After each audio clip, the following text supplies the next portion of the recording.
Imagina comigo, se você começa a tratar a sua amiga da mesma forma que você se trata. Vamos pensar, será que ela ainda continuaria sendo a sua amiga se você agisse com ela da forma que você age com você mesma? Bom, a gente às vezes é muito dura com a gente, né? Traz algumas críticas e rigidez que faz com que a gente pense que somos as piores de tudo, que somos as piores do mundo. E a gente não age assim com as nossas amigas. A gente não age assim com as pessoas que a gente ama de verdade. A gente não trata elas com rispidez, com ignorância. A gente respeita muitas vezes os limites. Mas por que será que a gente não consegue fazer isso com a gente? Por que será que a gente não consegue dar a nós mesmas a compaixão que estendemos às outras pessoas? Oi, senhoras! Esse é o Ressignificando o Afeto, um espaço para a gente falar sobre emoções, relações e tudo aquilo que nos aperta o peito. E eu sou Vanessa Pérola e quero te dar um conselho. Não faça aos outros aquilo que você faz a você mesma, ou você não terá amigas. Quem me deu esse conselho foi a Kristin Neff no seu livro Autocompaixão Feroz e em todos os outros livros que ela trata o assunto de autocompaixão. Ela traz a importância de nos tratarmos como se fôssemos as nossas melhores amigas, para que a gente consiga desenvolver muito mais carinho, empatia e solidariedade por nós mesmas. Quando a gente pensa sobre autocompaixão, e aqui eu quero trazer um adendo que esse episódio, ele faz link com o último episódio que eu postei, falando sobre a necessidade de termos autocompaixão e não autoestima. E aí agora eu quero trazer para você o que é autocompaixão. Com certeza você já ouviu esse termo por aí, você já ouviu alguém falando que você precisava ser um pouco mais autocompassiva. Se não, eu quero te convidar para ter a mente e os ouvidos abertos para a gente poder entender esse conceito que revoluciona mulheres e que nos ajuda de alguma forma a lidarmos melhor com as nossas dores, com as nossas angústias, com os nossos problemas e com aqueles dilemas que muitas vezes deixamos nos sufocar. Autocompaixão resumindo, é a gente tratar a nós mesmas como a gente trataria um amigo. Autocompaixão envolve sermos mais compassivas conosco, com os nossos problemas e menos rígidas. Se você parar para pensar em autocompaixão é como se você pegasse na sua mão toda vez que você errasse e não passasse um pano ou fizesse de conta que nada tenha acontecido, mas que você olhasse para esse erro com um pouco mais de empatia. Aquela mesma empatia que a gente usa com as nossas amigas quando elas erram, né? Aquele mesmo movimento sutil de que a gente muitas vezes passa a mão pela cabeça. Só que a autocompaixão não é fazer de conta que nada aconteceu. A autocompaixão, ela exige um movimento mais amoroso com a gente, que é o que a gente chama de bondade amorosa, para que a gente consiga olhar para esses erros e a partir daí tentar melhorar. Eu não sei você, mas muitas vezes eu me vejo presa em críticas que são excessivas e que acabam abandonando, deixando para lá aquilo que eu acertei, aquilo que eu consegui fazer. A autocompaixão é um convite para que a gente também olhe para essas partes, não com um movimento de ok, tudo bem, eu consegui fazer, mas com um movimento de nossa, olha também o que eu fiz. Quando a gente pensa sobre autocompaixão, a gente pensa no movimento de vou ter que ser boazinha comigo. E não necessariamente significa isso. Quando a gente vai um pouquinho além, a gente descobre que tem outros benefícios por trás da autocompaixão. E é sobre eles que eu quero falar com você hoje. E eu gosto de trabalhar com a autocompaixão porque além dela fazer um convite para que sejamos gentis conosco, ela também ajuda o nosso bem-estar físico, ao nosso bem-estar emocional e psíquico. A autocompaixão, né, alguns estudos trazem que ela tem ajudado bastante pessoas no mundo inteiro a lidar com a ansiedade, com a tristeza, com a depressão, com a angústia, até mesmo com a própria solidão. A autocompaixão, ela tem sido estudada pela Kristin Neff e também por outros teóricos, como o teórico Paul Giffman, alguma coisa assim, o nome dele eu não consigo lembrar agora, mas ele é um teórico da psicologia e traz os benefícios de como que a gente pode ser gentil com a gente. Quando a gente olha para pessoas que estão, por exemplo, no hospital, algumas pessoas que conseguem ter esse pensamento mais, não otimista, mas um pensamento mais realista e esperançoso, como já dizia Ariano Suassuna, elas conseguem ter muito maior eficácia no tratamento quando elas olham para si com amorosidade, quando elas olham para si com uma bondade amorosa que consegue se estender durante muito tempo. Elas conseguem fazer essa separação de que eu estou vivendo um momento muito ruim, mas o que é que eu posso fazer aqui agora para não me tratar com uma rigidez, não se culpar? Geralmente, pessoas que descobrem diagnósticos ou que precisam lidar com situações difíceis, elas trazem para si, a dor daquilo ali como se elas fossem um erro, como se elas fossem defectivas ou defeituosas, simplesmente por terem um diagnóstico, porque alguma coisa está acontecendo. A gente sempre traz muito pra gente como se a culpa disso seja nossa e não das circunstâncias, não de algo que aconteceu. E mesmo que, por exemplo, sei lá, a gente desenvolveu a doença porque de algum modo a gente não se cuidou como deveria, um exemplo, Ainda assim, a gente precisava e precisa, na verdade, olhar para nós com mais autocompaixão, com mais movimentos de bondade amorosa. Porque se pararmos para pensar, a autocompaixão ela também é uma grande auxiliadora na resolução de traumas.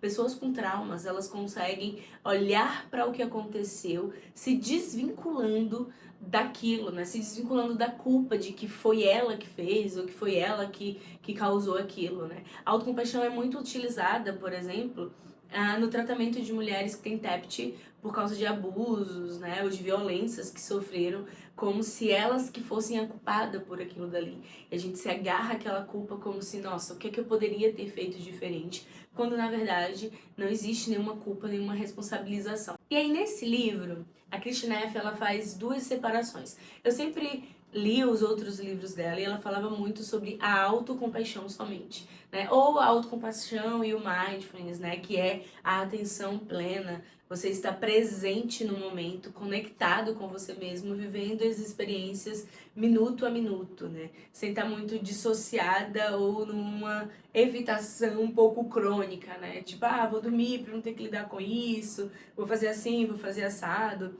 A autocompaixão, ela traz um convite para que a gente utilize os recursos que a gente tem no momento em que a gente tem. Então, ela faz um convite para que a gente viva no presente. A nossa vida acontece no presente, Então, se a gente está muito dissociado, longe, a gente não consegue experimentar a vida com tudo que ela tem aqui para nos oferecer.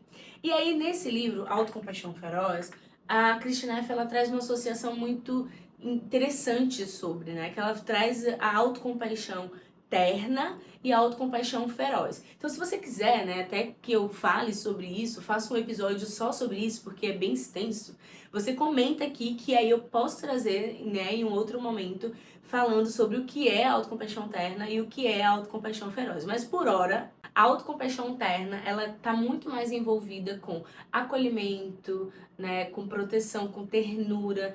A autocompaixão feroz, ela nos chama para um provimento, para ação, para movimento. Se a gente fosse uma ursa que está defendendo ali os filhotes. Eu não sei se você já viu, como é que uma ursa vai defender o filhotinho, o que é que ela faz para defender o filhotinho? Ela se transforma realmente num monstro, assim, E aí ela vai com tudo. Teve um filme que eu assisti, que é aquele que o Leonardo DiCaprio ganhou o Oscar. Se eu não me engano, o nome do filme é O Regresso. E tem essa cena, A cena que a ursa lá vai defender o filhotinho dela e ela, esperneia. Então, a autocompaixão feroz é essa ursa que nasce, Ela até traz algum exemplo, assim, parecido no livro, de como a gente precisa ter essa autocompaixão feroz, que é a autocompaixão que nos chama para ter movimentos de liberdade, movimentos de buscar justiça, para que a gente possa perceber a nossa força enquanto mulher dentro da sociedade. Então a autocompaixão terna, ela se volta para dentro, ele é um movimento que busca que a gente se acolha, se proteja, muitas vezes como a gente faz com as outras pessoas, e a autocompaixão feroz é aquela que chama para que a gente venha para fora, para que a gente possa buscar esse movimento, para que a gente possa buscar essa justiça que muitas vezes nos é negada. E aí, quando a gente fala sobre autocompaixão, não tem como pra mim falar de autoestima. A gente passa a vida inteira buscando autoestima, buscando ser melhor do que a nossa versão anterior, melhor do que fulano, beltrano, ciclano. A gente passa a vida tentando ser bom para provar que muitas vezes a gente também consegue ser melhor ou igual a, sei lá, fulano. A autoestima, quando a gente para pra pensar, ela nos leva muito para um lugar de armadilhas traiçoeiras, onde os nossos egos precisam estar sempre inflados, como se a gente precisasse sempre provar para alguém aquilo que a gente faz, não quem a gente é.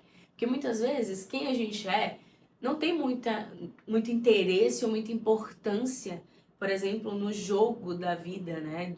Das redes sociais, do trabalho. Quem você é muitas vezes não desperta o interesse das pessoas. Então a autoestima é esse convite constante para a gente querer impressionar os outros. A autoestima, ela vai depender dessa construção social, dessa aprovação do outro. Porque se não tivermos uma beleza que seja considerada atraente, não somos bons. Se não tivermos sucesso naquilo que a gente se propôs a fazer, não somos bons. É como se, nossa, postei um vídeo, se ninguém curtiu, ou se não teve tanto compartilhamento, esse vídeo não foi bom o suficiente. Quando, na verdade, esse não deveria ser o julgamento. O julgamento deveria ser: será que eu consegui realmente passar a mensagem? Mesmo que eu não tenha, talvez, atingido um público, um número de público, né, que se mostre interessado. E por mais que sim, as métricas, elas, em determinado contexto, elas vão ser importantes para medir ali, né, o nosso desempenho. Mas, para além do desempenho, a gente também é uma pessoa. E como pessoa, a gente também precisaria não ter só essa medida como a mais importante. A gente não precisaria ter, não precisaria não, a gente não deveria ter essa medida como única e exclusiva. Se você vai no salão, por exemplo, e você faz o seu cabelo e você se maquia. Hoje mesmo eu tô aqui toda maquiada porque eu fiz um ensaio fotográfico no dia de hoje. E aí eu quis aproveitar a maquiagem, né, que não é todo dia que a gente tá assim, bela, linda, pra poder gravar aqui pra vocês. E muitas vezes eu já deixei de gravar simplesmente porque eu fico pensando: meu Deus, será que as pessoas vão querer assistir o vídeo, mesmo que eu esteja passando conteúdo que seja, tipo, que traga conhecimento, que agregue valor, sem que eu esteja maquiada? Não vou mentir pra vocês que muitas vezes, quando eu vou atender, quando eu vou fazer qualquer outra coisa, aparecer nos stories, eu penso 2, 3, 4 vezes se eu vou ou não aparecer sem filtro, sem maquiagem, porque eu fico pensando: será que as pessoas elas vão me dar valor? Não a mim, Vanessa, mas ao que eu tô tentando levar, ao conteúdo que eu tô tentando gravar. E aí isso gera toda aquela angústia. Por quê? Autoestima depende de aprovação social.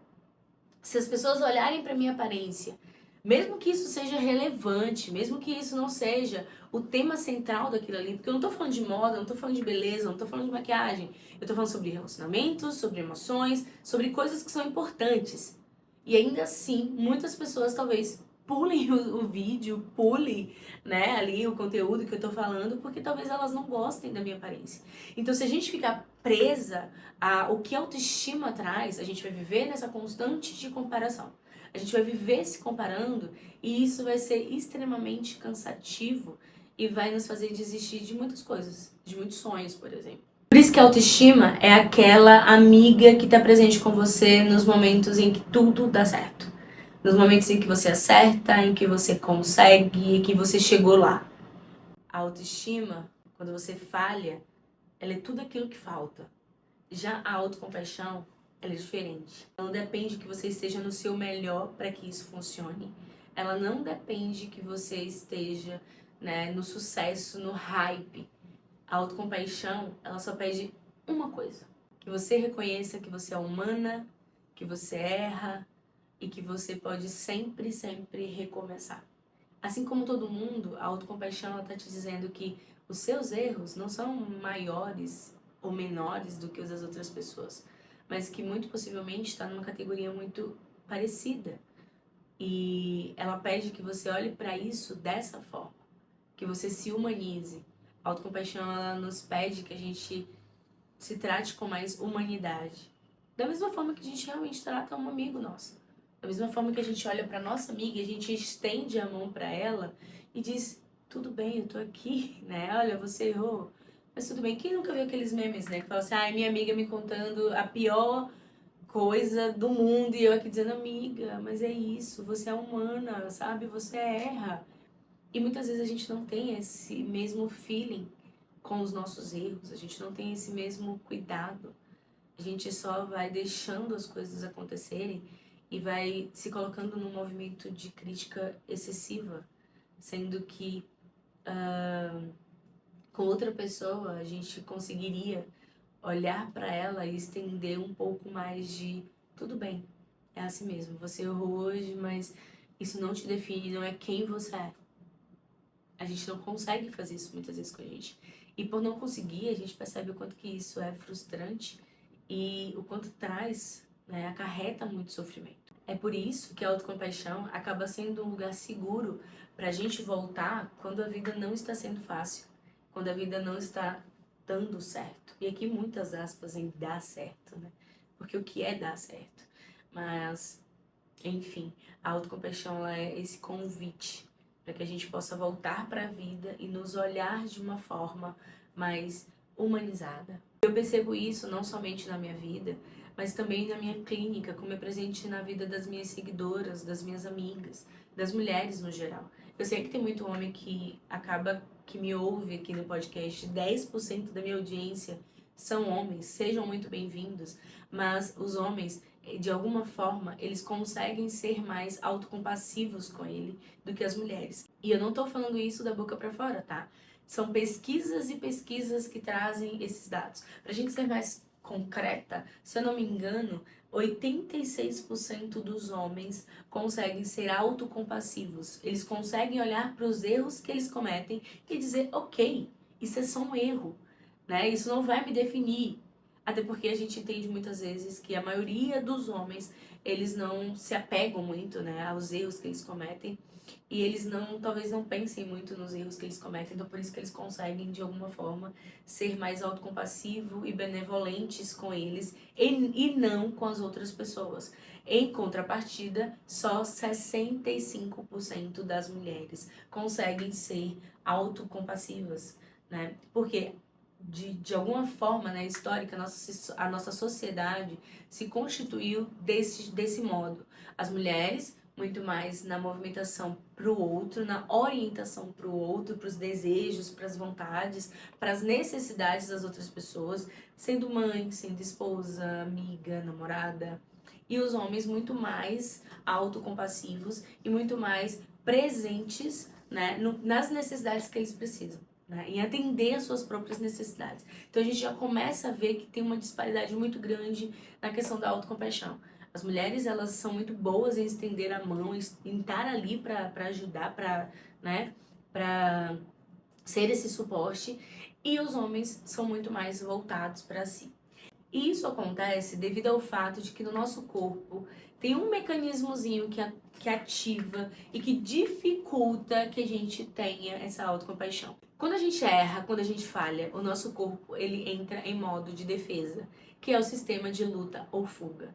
Então é como se o nosso corpo estivesse sempre em alerta. Não dá pra gente ter autocompaixão e estar no sistema de alerta, porque o sistema de alerta é o mesmo que tá dizendo assim pra gente: olha, cuidado, você está em perigo. Eu digo sempre para as minhas pacientes assim, é como se você tivesse um leão correndo atrás de você 24 horas por dia.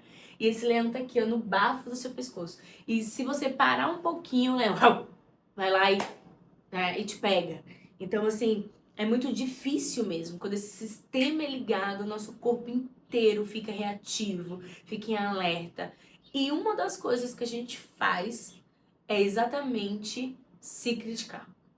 A crítica, ela entra como se fosse um motor, como se fosse algo que fosse ligar, como se, nossa, já que não tá funcionando, deixa eu me criticar aqui para ver se eu consigo elevar o nível, colocar o nível lá para cima. E errado. Quantas vezes você se criticou, você foi rígida com você mesma, você não se permitiu errar, e quando você foi ver uma outra situação, você estava de novo errando e de novo não conseguindo fazer aquilo que você precisava fazer. Exatamente, porque o sistema de luta ou fuga, ele parece que funciona, mas ele não funciona. É aquela coisa do sabor funcionar. Não funciona, né? Só dá aquele sabor que tá dando certo. Ah, vou me criticar porque vai funcionar. Não, não vai funcionar. Só dá aquele gostinho de que, tipo, não posso passar a mão pela minha cabeça, né? Eu tenho que... Se eu pegar leve comigo, não, eu vou... Se eu tô pegando leve, né? Se eu tô pegando pesado e já tá assim e eu não tô conseguindo fazer, imagina se eu pegar leve. Mas não é sobre pegar leve. É sobre você ser humana e sobre você entender que tem coisas que você tá fazendo que tá funcionando muito bem, sim. E aí, quando a gente fica muito nesse estado de alerta, a gente não tem como conseguir ter autocompaixão. Porque a autocompaixão, ela fica em um outro lugar do nosso cérebro, que é o lugar de sistema de cuidado. É o sistema que diz assim: ah, ok, tá dando tudo certo. Nossa, olha, tá funcionando as coisas. E aí ele relaxa. O sistema de luta ou fuga coloca você pra ficar ansiosa, estressada. O sistema de cuidado, ele te relaxa. E quando você tá relaxada, você consegue dar conta do que você precisa fazer. Mas quando você tá estressada, a sua mente também vai entrar no lugar de como se ela tivesse nublada, sabe? Cheia de névoa, sem que você consiga saber para que direção você precisa correr. O sistema de relaxamento é aquele que vai te apontar os caminhos e dizer: vai nesse aqui que vai dar certo. Então, quando você sossega e você ativa esse sistema de cuidado, você consegue ter muito mais resultados. E não resultados no sentido de que você tem que ter resultados, mas você consegue produzir melhor aquilo que você vai ter que fazer. Você consegue ser melhor naquilo que você tem que fazer nas suas responsabilidades. E para que isso funcione, para que você ative esse sistema, é uma coisa que eu faço muito comigo. É parar e respirar. Todas as vezes que eu vou gravar vídeo, que eu tô correndo, que eu tô no sistema de ameaça, eu não consigo fazer um vídeo que funcione direito. As palavras somem da minha cabeça, é como se eu nunca tivesse escutado aquele tema, parece que eu não sei gravar, eu fico desesperada. Mas todas as vezes que eu tô gravando relaxada, que eu tô aqui, ó, que eu respiro, que eu paro, que eu me conecto, eu consigo perceber que os vídeos fluem melhor. E fluir melhor não quer dizer que o vídeo ele vai ter mais engajamento. Quer dizer que eu vou gostar do que eu produzi, mesmo que as outras pessoas não gostem. Eu vou olhar e vou dizer: nossa, eu fui muito bem nisso. Eu consegui, né? E são poucas as vezes que isso acontece. Deveria acontecer mais até, né? Mas são poucas as vezes que isso acontece exatamente porque eu fico muito no sistema de ameaça. Muito no sistema de luta ou fuga. Ou eu tenho que lutar, eu tenho que fugir, eu tenho que lutar. E não é assim que a gente deve operar. A gente deve operar no sistema de cuidados. Outra coisa que eu faço é sempre, ó, colocar a mão aqui, ó, no meu peito, né? Porque o sistema de cuidado, ele é ativado quando seu cérebro entende que tá tudo bem. É tipo você receber um abraço de uma pessoa que você ama. Então você, ó, chega aqui, o nosso cérebro não sabe o que é verdade e o que é mentira. Então, o que é imaginação, né, e o que é verdade. Então, se você chega aqui e se abraça, se você, né, diz palavras pra você que vão te encorajar, que vai fazer com que você fique relaxada, vai funcionar, né? Ele vai entender que você realmente está sob segurança. E nada melhor do que a gente estar no nosso braço, né, nos nossos braços aqui e a gente, né, se acolher. Nada melhor do que isso. Eu sei que parece bobo, eu sei, né? Eu sei, mas o nosso corpo entende isso. Não tem que parecer bobo pra você. Tem que ser bom pro nosso cérebro. Pra ele entender e liberar os hormônios corretos, né? A ocitocina, né? A serotonina, a noradrenalina, pra que a gente consiga, ó, conseguir gravar aqui. Eu sei que parece bobo, mas funciona, gente. É neurociência. Funciona de verdade. Mas também não é só biologia, né? Também não é só isso.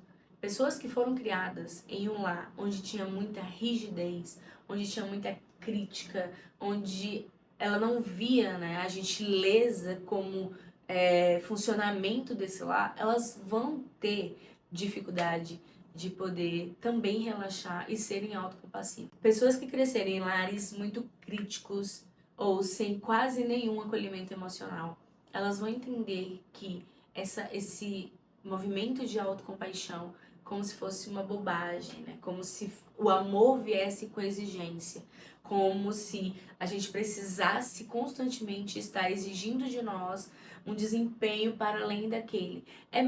Crianças que cresceram ouvindo essa seguinte frase aqui: ah, mãe, lavei os pratos, né? Olha, arrumei a casa. Tu não fez mais do que a tua obrigação. Tu tinha que fazer mesmo. Tá esperando o quê? Que eu te dê um aplauso? Que eu te dê dinheiro? Que eu te faça um carinho? Então você entende que não importa o quanto que você faça, você vai ter sempre que fazer mais. Então pessoas que cresceram com muitas críticas, com muitas exigências, elas não vão conseguir ser autocompassivas logo de cara, porque vai parecer errado. Não só o amor vem com exigência, mas é o entendimento de que para você ser aceita, você precisa ser melhor. Que você precisa sempre acertar, porque errar não é uma possibilidade. Os erros não são, muitas vezes são feitos de caneta e não de lápis.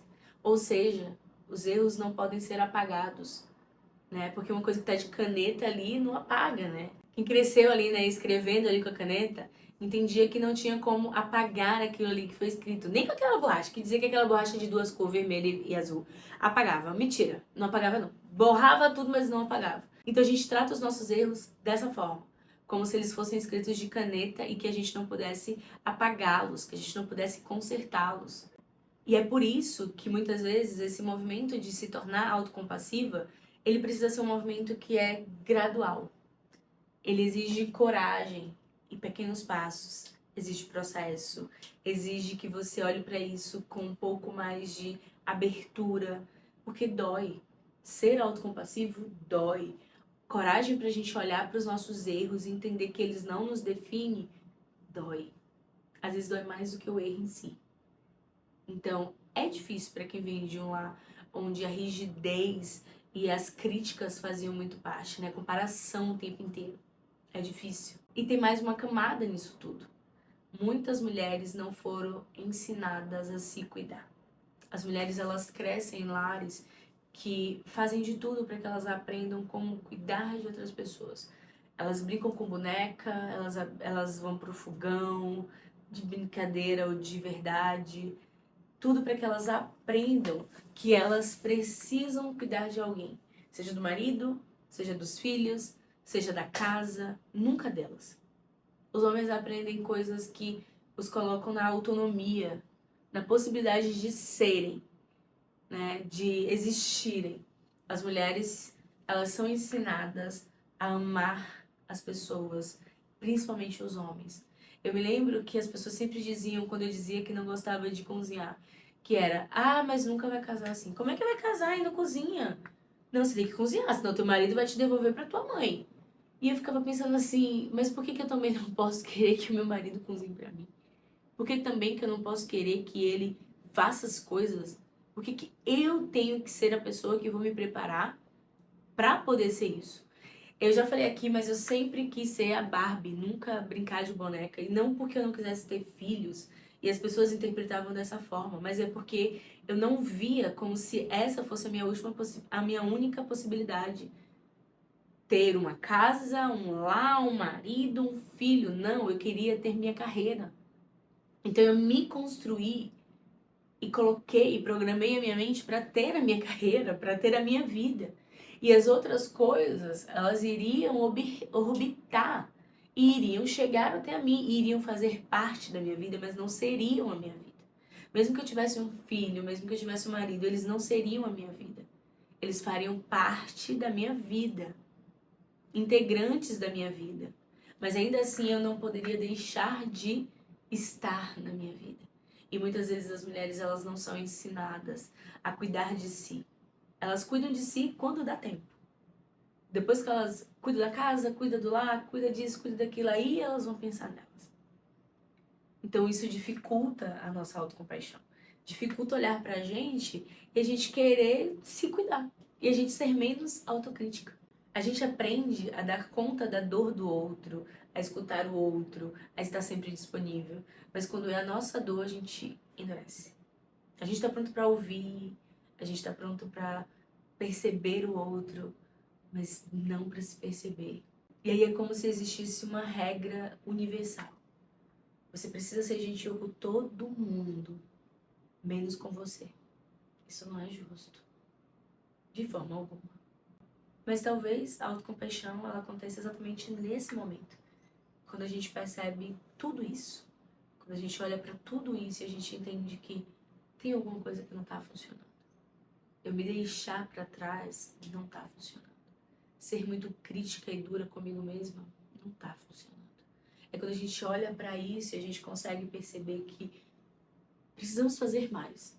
Não para os outros, mas mais por nós mesmas. Aí o movimento da autocompaixão ele nasce. E eu sei que é difícil a gente olhar para esse lugar, mas talvez seja importante você começar a fazer só essa movimentação. Voltar para essa pergunta inicial que eu te fiz lá no início. Se você tratasse o seu marido, o seu namorado, a sua parceira, o seu filho, né, a sua namorada, quem quer que seja, da mesma forma, com a mesma rigidez, com a mesma inflexibilidade que você se trata, será que essa pessoa ainda estaria na sua vida? Será que essa pessoa ainda seria sua amiga? Será que essa pessoa ainda escolheria viver ao seu lado? Eu acho que se eu tratasse minhas amigas da forma que eu me trato, muitas delas não falariam mais comigo, porque eu sou a minha pior inimiga. Eu me trato muito mal. E olha que eu já melhorei. Eu tô falando de um lugar que eu já melhorei, porque eu tento praticar autocompaixão o tempo inteiro da minha vida. Mas é difícil. É difícil. E é difícil por um monte de fatores. Esse aqui foi só alguns deles que eu trouxe, né? No livro ela apresenta muito mais e eu quero deixar essa recomendação para você. Vale muito a leitura. Autocompaixão Feroz. Você vai ler e você vai se transformar. É um livro que te chama para você ser outra pessoa, para você se olhar de um outro lugar, para você se olhar da tua própria lente e ver o que é que você precisa dar a você mesmo, sem esperar em troca, sem esperar que o outro faça. Ela é um convite para que você faça mais por você. É um livro perfeito. E para finalizar, eu quero te fazer uma única pergunta. E eu queria muito que você respondesse, por favor, a gente está criando uma comunidade aqui. Eu me exponho, você se expõe, a gente, se abraça. Se você pudesse mudar somente uma coisa na forma de se tratar essa semana, o que é que seria? Me conte em uma palavra ou mais, mas me deixa saber. O que é que você gostaria de mudar essa semana para você se tratar com mais autocompaixão? Eu vou começar, tá? Já que a gente quer uma comunidade aqui, a gente quer um diálogo, eu vou começar. Eu acho que eu mudaria a minha forma de pensar sobre mim. A forma que eu penso sobre como eu sou insuficiente na produção de conteúdo, por exemplo. Como eu acho que eu deveria aqui entregar mais. Acho que isso é o que eu vou mudar essa semana. Tentar mudar essa semana. De hoje até o próximo episódio, eu conto com você pra gente trabalhar juntas nisso, certo? Então é isso, esse foi mais um episódio. Se você curtiu, se você gostou, curte, comenta, vem fazer parte dessa comunidade, segue o podcast, compartilha com outras pessoas, compartilha nos stories. Eu adoro quando vocês compartilham nos stories e vocês me marcam. É um prazer pra mim trocar com você, responder seu comentário. Deixa aqui 5 estrelinhas, porque eu acho que eu mereço. Eu mereço? Deixa aqui, né, a sua curtida, vai ser muito importante. E não esquece, se você não quiser comentar nada, deixa aqui o nosso livro, né? Se você chegou até o final, deixa o livro, porque o livro é o que vai fazer com que eu entenda que você tá comigo, que você, não soltou a minha mão, certo? Um beijo. Vocês fazendo isso é uma forma de recompensar o meu trabalho, né? O tempo que eu tiro aqui pra gravar, porque eu faço isso de coração pra vocês. Tô muito contente criando conteúdo aqui no podcast, tá? Então, um beijo no seu coração e até a próxima semana, até o próximo episódio. Beijo!